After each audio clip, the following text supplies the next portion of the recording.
नमस्कार, जय हिंद दोस्तों। आज हमारे साथ एक पेशेंट है।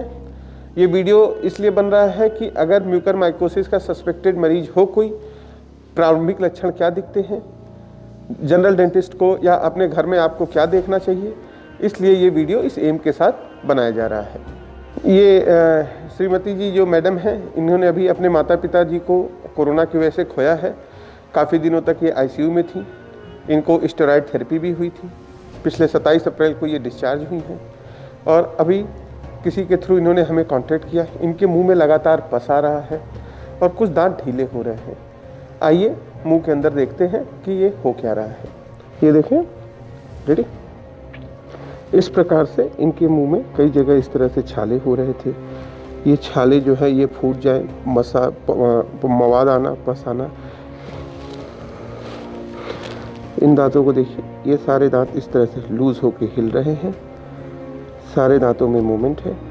मसूड़ों की स्थिति देखी जाए तो मसूड़ों में पस बना हुआ है। हर जगह पस बने हुए, लूजनिंग ऑफ जिंजाइवा। देखो पूरी हड्डी, ये दांत यहाँ पे लूज होके हिल रहे हैं। ये दांत अपनी जगह हिल रहा है। ये दांत, ये देखो, सारे दांत लूज होके अपनी जगह हिल रहे हैं। नमस्कार एंड जय हिंद दोस्तों, मैं हूं आपका दोस्त और host professor doctor A K. Singh. Mucormycosis, काली फफूंद, ब्लैक फंगस, आज इसके बारे में सब कुछ जानेंगे क्योंकि आज हमारी क्लिनिक पे आया था। तो इसको कैसे देखते हैं, क्या देखते हैं, इसके बारे में आज सारी बातें होंगी। ब्लैक फंगस हमारे उन योद्धाओं के लिए जो कि कोरोना की दूसरी लहर में युद्ध जीत चुके हैं, हमारा देश युद्ध जीत रहा है, उन योद्धाओं के लिए एक नया चैलेंज बन के आया है। ये नए चैलेंज में दो चीज़ें हैं, एक तो बदलती हुई स्टेन और दूसरा ब्लैक फंगस की ये सुपर एडेड बीमारी, जिसकी आज हम बात करने जा रहे हैं। वो है फंगस। वो अपना स्वरूप बहुत रेयरली बदलता है। डॉक्टर्स कहते हैं कि कोई इसमें घबराने की बात नहीं है, लेकिन there are some questions floating in the mind.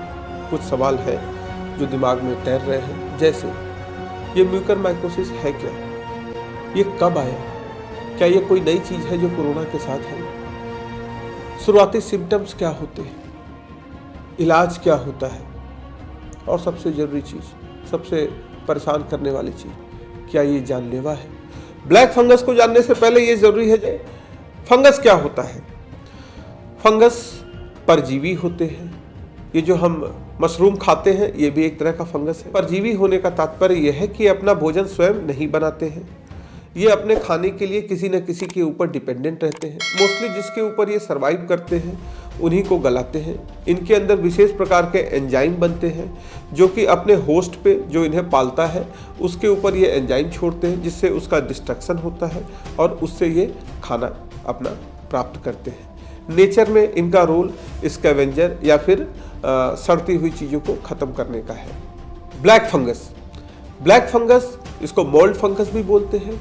Mould क्या होता है? ये तरह तरह के कई फंगस का ग्रुप होता है, जिसमें मुख्यतः म्योर, राइजोपस, एप्सिडा, क्यूनिगामेला जेनरी, इस प्रकार के फंगस की स्टेन का एक ग्रुप होता है जिसे मोल्ड कहते हैं। इसे पहले जाइगोमाइकोसिस बोलते थे, लेकिन अब ये नाम प्रयोग नहीं किया जाता है। इसको म्यूकरमाइकोसिस ही बोलते हैं। फंगस के स्टडी को माइकोलॉजी बोलते हैं। तो ये फंगस किन लोगों को हो सकता है, किनको बीमारी, जिनके अंदर, जब भी इस फंगस की आप पढ़ाई करते हैं फंगल इन्फेक्शन की, तो एक शब्द निकल के आता है जिसको बोलते हैं अपॉर्चुनिस्टिक इन्फेक्शन। किन लोगों में होता है? जिनमें इम्यूनिटी कम हो जाती है, जैसे एड्स के मरीज, बर्न, ल्यूकेमिया यानी जिसे ब्लड कैंसर बोलते हैं, lymphoma, prolong steroid therapy, auto immune diseases, diabetes mellitus और अभी रिसेंटली कोविड। ब्लैक फंगस कहाँ पाया जाता है? ब्लैक फंगस हमारे चारों ओर हमेशा मौजूद रहता है। जैसे नमी वाली दीवारों पे, बाथरूम के अपोजिट की दीवारों को देखें, वहाँ काली फफूंद मिल सकती है। खिड़कियों पे, छज्जों पे, नाली के ऊपर, जहाँ कहीं भी नमी है वहाँ मिलेगा। ये बेकरी प्रोडक्ट्स पे पाया जाता है। जो ब्रेड के ऊपर फफूंद जम जाती है, जिसको अक्सर घरों में आपने देखा होगा, ब्रेड बाहर जो गिर जाती है, जो काले रंग का जो उसके ऊपर एक लेयर सी जम जाती है, उनमें ये पाया जाता है। इसीलिए इसको मोल्ड्स भी बोलते हैं, ग्रुप है। इस वीडियो में आप देख सकते हैं एक बार कि ब्रेड के ऊपर फंगस माइक्रोस्कोप में कैसे दिखता है।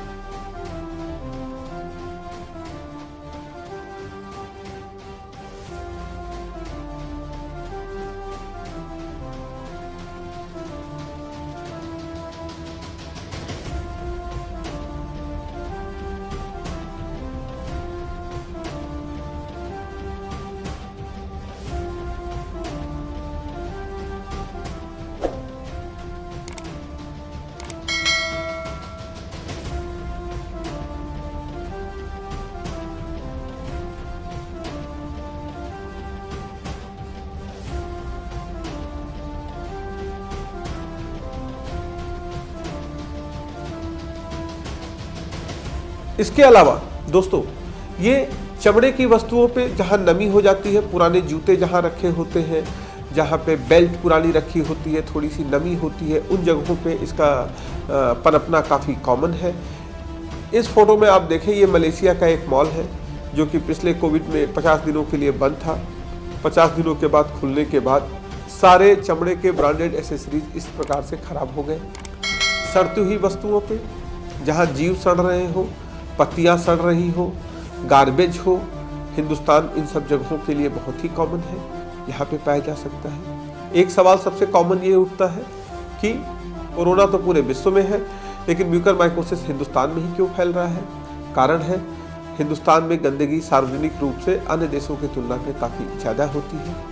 इस तरह के सड़ते हुए माहौल को हिंदुस्तान की सबसे अच्छी कॉलोनी के भी 200-300 मीटर के अंदर ये सीन बहुत कॉमन है, जहाँ जीव मर रहे हो, जहाँ सड़ रहे हो।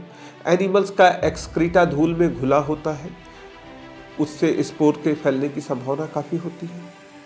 सड़ते हुए जानवर मिट्टी में, बागवानी में, इन सब जगहों पे इसकी संभावना काफ़ी ज़्यादा होती है। और सबसे इम्पोर्टेंट चीज़, ये जो धूल है, इस धूल से भी बचना होगा। हिंदुस्तान में धूल काफ़ी होता है कंस्ट्रक्शन साइट या हर जगहों पे, और कोरोना से रिकवर पेशेंट के लिए तो ये काफ़ी ज़्यादा जरूरी है। ये हमारे अंदर प्रवेश कैसे करता है? मुंह से, नाक से या आँख से। तो तीसरा इसका एक और माध्यम होता है जिससे प्रवेश करता है, वो है कटी हुई स्किन। अगर स्किन पे कहीं कट है, कहीं चोट लगी है, तो ये वहाँ से भी प्रवेश कर सकता है। क्यूटेनियस टाइप होता है, और किस प्रकार ये इन जगहों पे है तो कटी स्किन को छोड़ेगा। दोस्तों, इसकी लक्षण क्या होते हैं? देखिए, मुख्यतः इसका जो क्लासिफिकेशन है रोग का, इस बात पे डिपेंड करता है कि ये किस मार्ग को, किस स्थान को सबसे पहले प्रभावित करता है। तो एक इसमें जो होता है, पहला है राइनोसेरेब्रल, दूसरा है पल्मोनरी, तीसरा है जीआई यानी गैस्ट्रोइंटेस्टाइनल यानी कि पाचन तंत्र, और चौथा है डेजिग्नेटेड टाइप। एक एक करके इनको देखते हैं और इनके हिसाब से ही इनका लक्षण होता है। जो कोविड के पेशेंट्स में सबसे इम्पॉर्टेंट है वो है राइनोसेरेब्रल।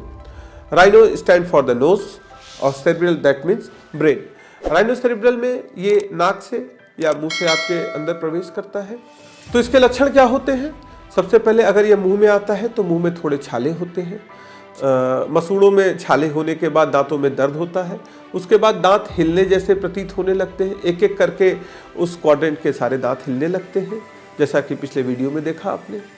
फिर मरीज के नाकों में कंजेशन, हेडेक, और जैसे जैसे ये साइनस की ओर बढ़ने लगता है, नाक को इन्वॉल्व करता है, तो नाक का जाम होना, छींक आना, नाकों से एक काला द्रव या पीला द्रव निकलना, ये कॉमन साइन सिम्टम होते हैं राइनोसेरेब्रल म्यूकरमाइकोसिस के। ये उसके ऊपर ही आँख होती है, वहाँ से आँख को इन्वॉल्व करते हैं, ऑप्टिक नर्व को इन्वॉल्व कर सकते हैं, और वहाँ से ये ब्रेन में प्रवेश कर सकते हैं, जो कि काफ़ी घातक होता है। इस रीजन को मेडिकल साइंस पे डेंजर जोन बोलते हैं।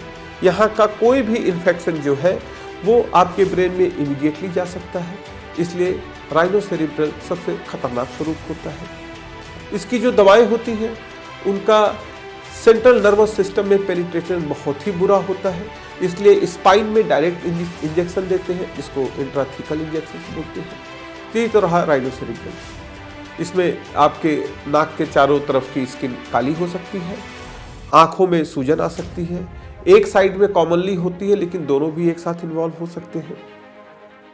हुडिंग ऑफ आइज, ये सारी चीज़ें फूल सकती है, आँखों में धुंधलापन हो सकता है, एक आँख थोड़ी नीचे आ सकती है।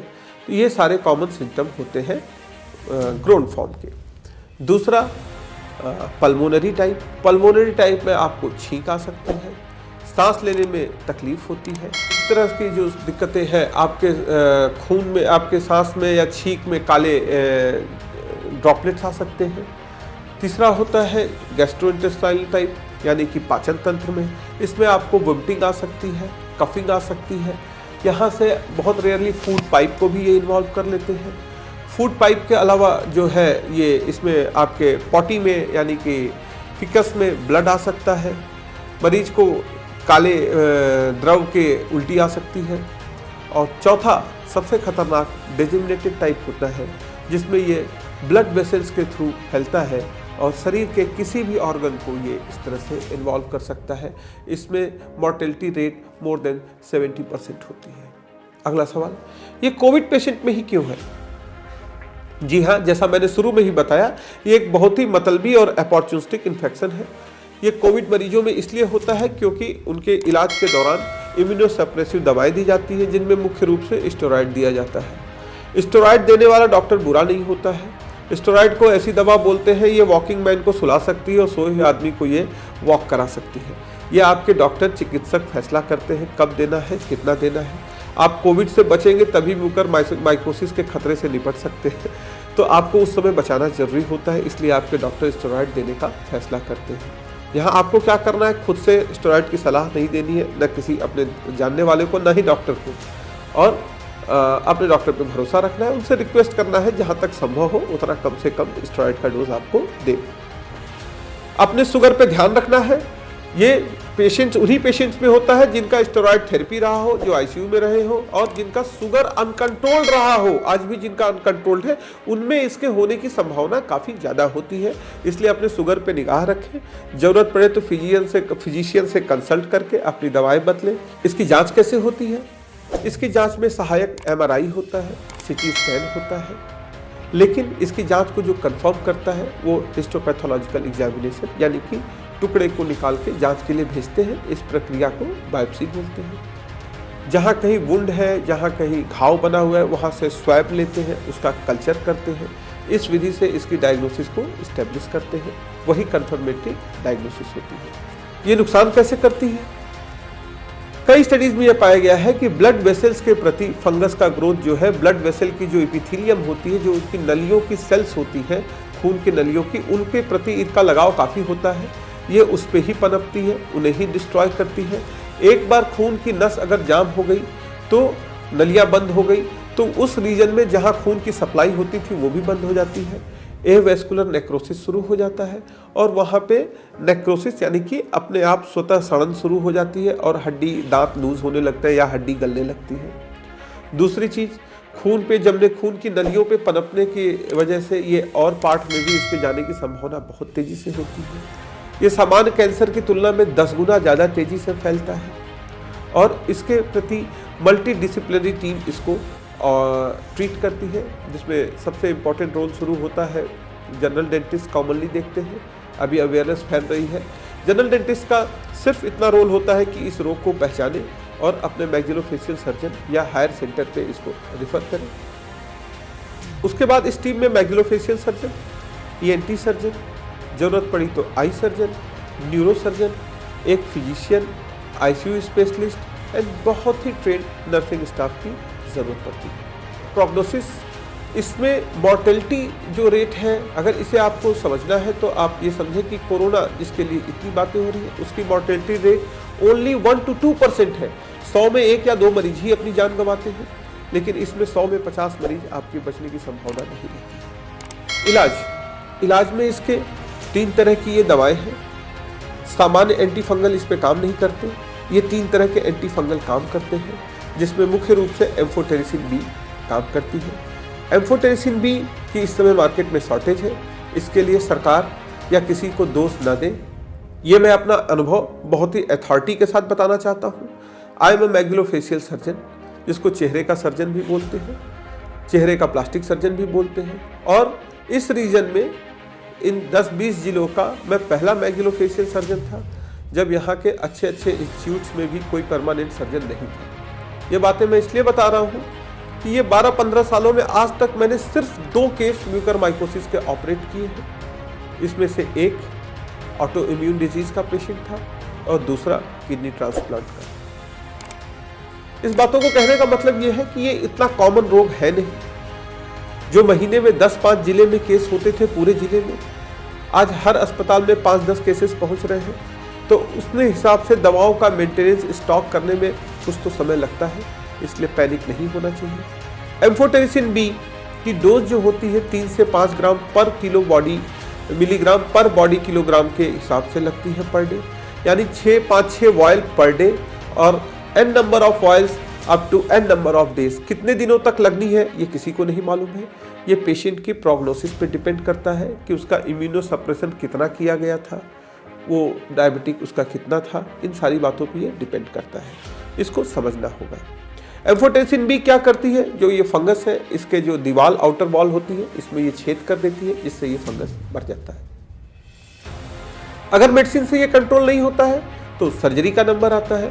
इसमें सर्जरी में जो अगर चेहरे की है तो सबसे पहले मैग्जिलोफेशियल सर्जन जो होते हैं वो उन पार्ट को जिनके बचने की संभावना नहीं होती है, जो सड़ना शुरू कर देते हैं और जिनसे और फंगस फैल सकता है, उनको काट के इस प्रकार से निकाल देते हैं। ये कुछ एग्जाम्पल्स हैं कैसे ऑपरेट करते हैं, कैसे क्लिनिकली मरीज दिखता है, कौन कौन से पार्ट निकाले जा सकते हैं, कैसे किए जा सकते हैं, ये सारी चीज़ें हैं। इसके बाद आवश्यकता पड़ती है तो आँख का पार्ट भी निकाला जा सकता है, पूरी आई बॉल भी निकाली जा सकती है।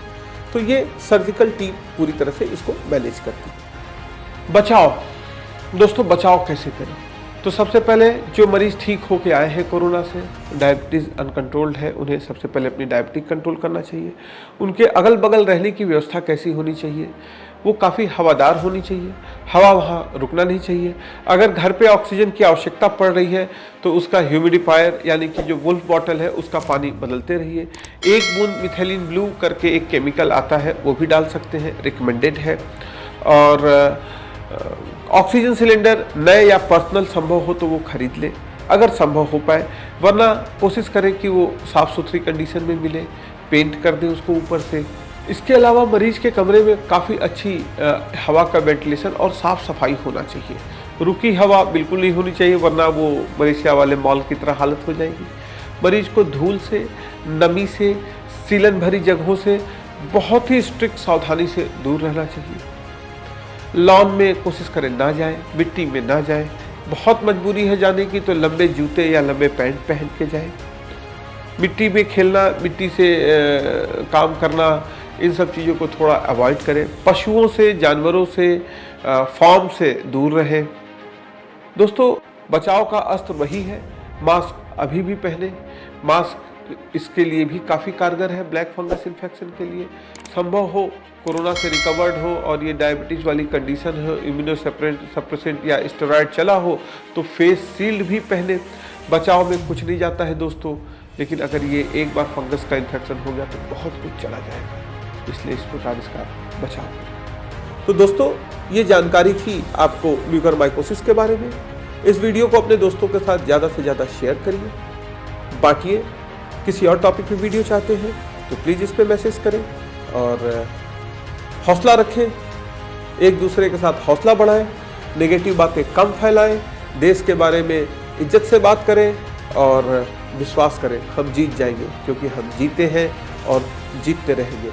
जय हिंद, वंदे मातरम।